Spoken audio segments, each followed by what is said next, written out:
वैसे तो रति का परिवार बहुत गरीब था, लेकिन उसके घर में तब थोड़ी खुशहाली आई जब रति के भाई राकेश को पुलिस कांस्टेबल की नौकरी मिल गई।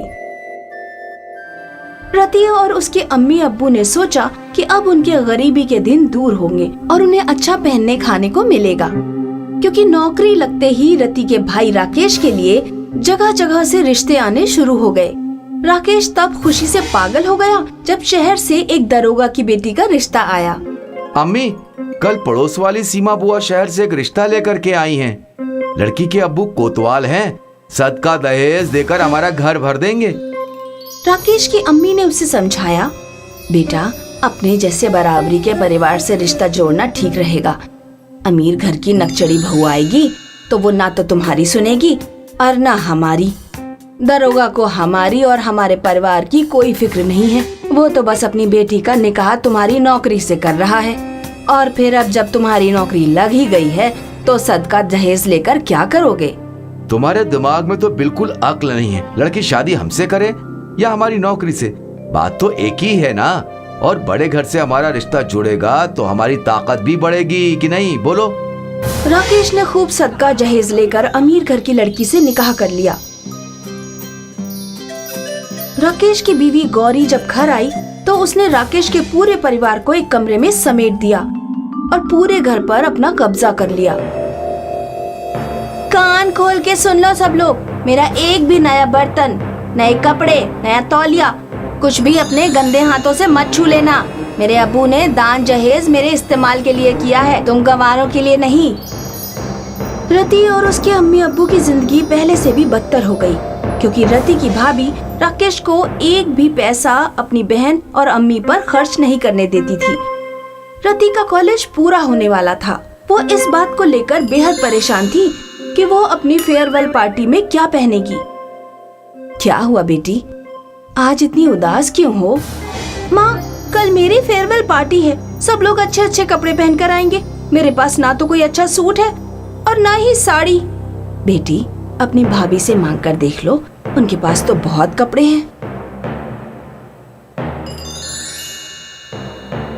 रति जब गौरी के पास साड़ी मांगने गई तो गौरी ने साफ इनकार कर दिया। जब कपड़े हैं ही नहीं तो जा क्यों रही हो फेयरवेल पार्टी में, चुपचाप घर में बैठो। रति को फेयरवेल में जाने की बड़ी तमन्ना थी, इसीलिए उसने पड़ोस वाली चाची जान से एक खूबसूरत साड़ी मांग ली। अगले रोज जब रति ने वो खूबसूरत साड़ी पहनी तो वो अपनी भाभी से भी ज्यादा खूबसूरत दिख रही थी। जलन से गौरी का मुंह सड़ गया। गौरी छत पर गई और रति के घर से बाहर निकलने का इंतजार करने लगी। जैसे ही रति कॉलेज के लिए बाहर निकली, गौरी ने चुपके से उसके ऊपर गंदा पानी फेंक दिया और तुरंत नीचे आ गई। रति वापस घर लौटी तो उसकी अम्मी ने पूछा, क्या हुआ बेटी, लौट क्यों आई? अम्मी, पता नहीं किसी ने मेरे ऊपर गंदा पानी फेंक दिया, मेरे सारे बाल खराब हो गए। शुक्र है अल्लाह का कि साड़ी गंदी नहीं हुई। बेटी, तौलिए से अच्छी तरह बालों को पोंछ लो, साफ हो जाएंगे। रति ने अपनी भाभी से तौलिया मांगा। भाभी जरा अपना तौलिया देंगी, मेरा पुराना तौलिया फट चुका है, मैंने परसों ही उसका पोछा बना लिया था। औकात देखिए अपनी, तुम्हारे गंदे सड़े हुए जुए वाले बालों के लिए मैं अपना तौलिया बिल्कुल नहीं दूंगी। रति उदास हो गई। उसे लगा कि वो फेयरवेल में शामिल नहीं हो पाएगी, लेकिन उसी समय गली में एक तौलिया बेचने वाला आ गया। तौलिए वाला, तौलिया ले लो, तौलिया वाला, तौलिया ले लो। रति की माँ ने अपने पास बचे हुए रखे पैसों से एक सस्ता सा तौलिया खरीद लिया। रति ने बाल पोंछे और तुरंत कॉलेज के लिए निकल गई। उस रात जब रति वापस लौटी तो वो बहुत थक चुकी थी, इसीलिए वो तुरंत ही जाकर सो गई। रति को एक ख्वाब आया। ख्वाब में वही आदमी था जिससे रति की अम्मी ने तौलिया खरीदा था और वो कह रहा था, ये एक जादुई तौलिया है जिसमें बाल पोंछने पर सिर में मौजूद कोई भी चीज सोने की बन जाती है, लेकिन इसे इस्तेमाल करते हुए दो बातों का खास ख्याल रखना। पहली बात, कभी सूखे बालों पर तौलिया इस्तेमाल मत करना, और दूसरी बात, जरूरतमंद की मदद करना। अगर इनमें से कोई भी शर्त टूटी तो बहुत कुछ बुरा होगा। अगली सुबह जब रति सोकर उठी तो उसके सिर के पास सोने की जुएं पड़ी हुई थी। उस दिन रति ने बाल धोए और तौलिए से पोंछे तो उसके बालों से कुछ सोने की जुएं झड़ गई। रति का सिर जुओं से भरा हुआ था। इसके बाद हर रोज तौलिया इस्तेमाल करने पर कुछ जुएं सोना बन जाती थी। फिर रति की माँ रति के सिर से सोने के जुएं बीन लेती। रति ने नया घर खरीद लिया और अपने अम्मी अब्बू के साथ अलग घर में रहने लगी। गौरी के खर्च बढ़ते ही जा रहे थे। राकेश को अपनी सैलरी भी कम पड़ जाती, इसीलिए उसने रिश्वत लेना शुरू कर दिया। एक दिन राकेश के शोबा में किसी ने शिकायत कर दी कि राकेश रिश्वत लेता है। जांच हुई तो राकेश को गुनहगार पाया गया और उसे उअत्तल कर दिया गया। गौरी और राकेश को अब एक एक पैसे की किल्लत होने लगी। गौरी को गांव वालों से पता लग गया कि उसकी ननद रति के पास एक ऐसा तौलिया है जो सिर में मौजूद चीजों को सोने का बना देता है। गौरी एक दिन रति के घर पहुंचकर बोली, ननद जी, मैं अपने किए पर बहुत शर्मसार हूँ। मैं आपको बता नहीं सकती इस समय हमारे घर की कितनी बुरी हालत है। कुछ समय के लिए अपना जादुई तौलिया हमें दे दो, मैं तुम्हारा जिंदगी भर एहसानमंद रहूंगी। रति को जादुई तौलिए की दूसरी शर्त याद थी, जरूरतमंदों की मदद करना, इसलिए उसने अपनी भाभी को तौलिया दे दिया। भाभी, 2 चीजों का ख्याल रखना, कभी सूखे बालों पर तौलिया का इस्तेमाल मत करना, हमेशा नहाने के बाद ही तौलिए का इस्तेमाल करना और जरूरतमंदों की मदद करना। गौरी रति से जादुई तौलिया ले आई और घर आते ही उसका दिमाग चढ़ गया। अनपढ़ गवार रति मुझे पागल समझती है।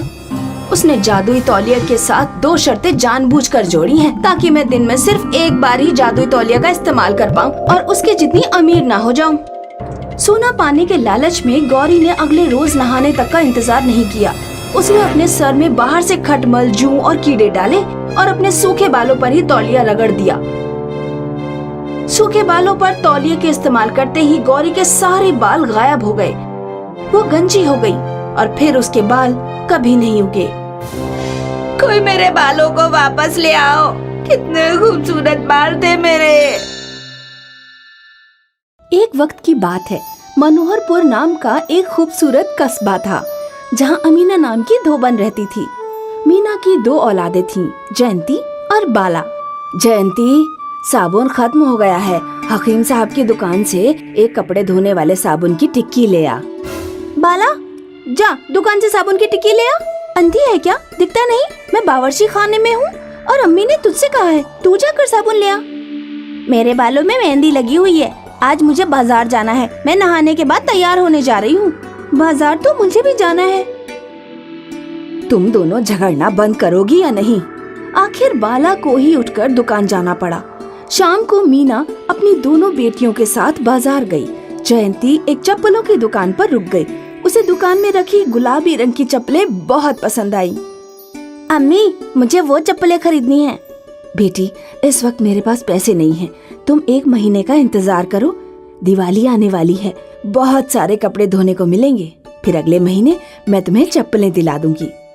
नहीं अम्मी, मुझे अभी खरीदनी है, वरना मैं घर नहीं जाऊंगी। 1 महीने रुकने में क्या जा रहा है जयंती, तुम चाहो तो मेरी चप्पल ले लेना। तेरी सड़ी हुई चप्पलें मैं नहीं पहनूंगी और ना ही महीने भर का इंतजार करूंगी। मुझे गुलाबी वाली चप्पलें अभी चाहिए। जयंती की अम्मी ने दुकानदार से पैसे उधार करके जयंती को चप्पलें दिला दी। बाला, जयंती चप्पलें खरीद रही है, तू एक जोड़ी तुम भी खरीद लो। नहीं अम्मी, मैं 1 महीने बाद खरीद लूंगी, घर में नमक खत्म हो गया है, आप नमक खरीद लीजिए। काश जयंती भी तुम्हारी ही तरह सब्र वाली होती। वक्त बीतने के साथ मीना कपड़े धोकर कमजोर होती चली गई और मीना की दोनों बेटियां शादी के लायक हो गईं। मीना ने अपनी दोनों बेटियों की शादी तय कर दी। निकाह से पहले मीना को बहुत तेज बुखार आया और वो बिस्तर से उठ ही नहीं पाई। मीना ने जयंती और बाला को अपने पास बुलाया।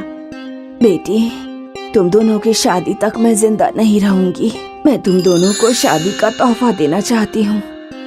मीना जयंती को एक बेहद खूबसूरत साड़ी और बाला को एक नमक का डब्बा देकर अल्लाह को प्यारी हो गई।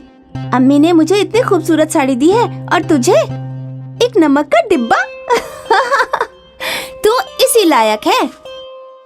नमक ही सही, पर अम्मी ने दिया है, इसी वजह से ये मेरे लिए बहुत ही कीमती है। कुछ वक्त बाद जयंती और बाला दोनों का निकाह हो गया।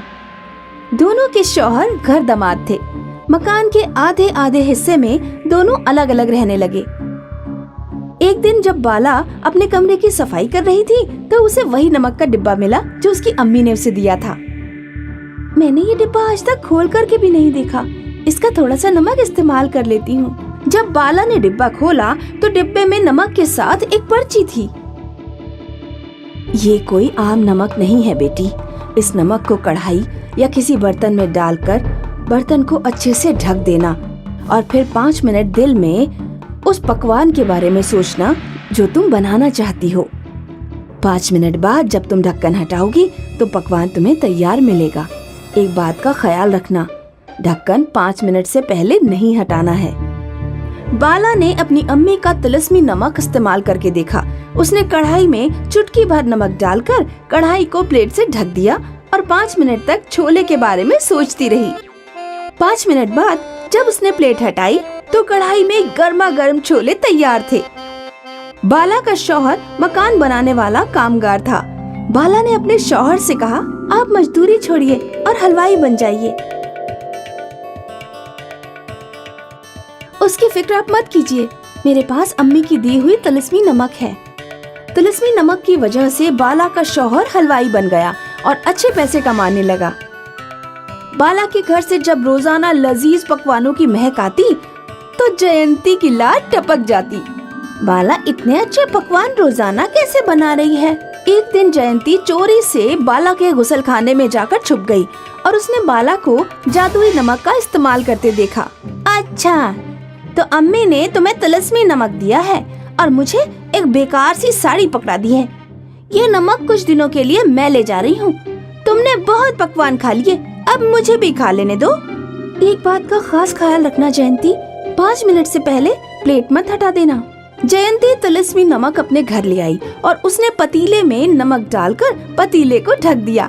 जयंती गुलाब जामुन के बारे में सोचने लगी, लेकिन उसने 5 मिनट का सब्र नहीं रखा। कितनी देर हो गई है, अब तक तो गुलाब जामुन तैयार हो जाने चाहिए। जयंती ने 5 मिनट से पहले ही पतीले की प्लेट हटा दी। पतीले से एक बहुत ही डरावना नाग नागिन का जोड़ा निकला और उसने जयंती को डस लिया। कुछ वक्त बाद जयंती का शौहर वापस आ गया तो वो जयंती को अस्पताल लेकर भागा। बहुत ही मुश्किलों से जयंती की जान बच पाई। अम्मी ठीक कहा करती थी बाला, काश मेरे पास भी तुम्हारे जैसा सब्र होता। अम्मी जानती थी कि मुझ में सब्र की कमी है, इसीलिए अम्मी ने तिलस्मी नमक मुझे नहीं दिया। तुम ही इस नमक की सच्ची हकदार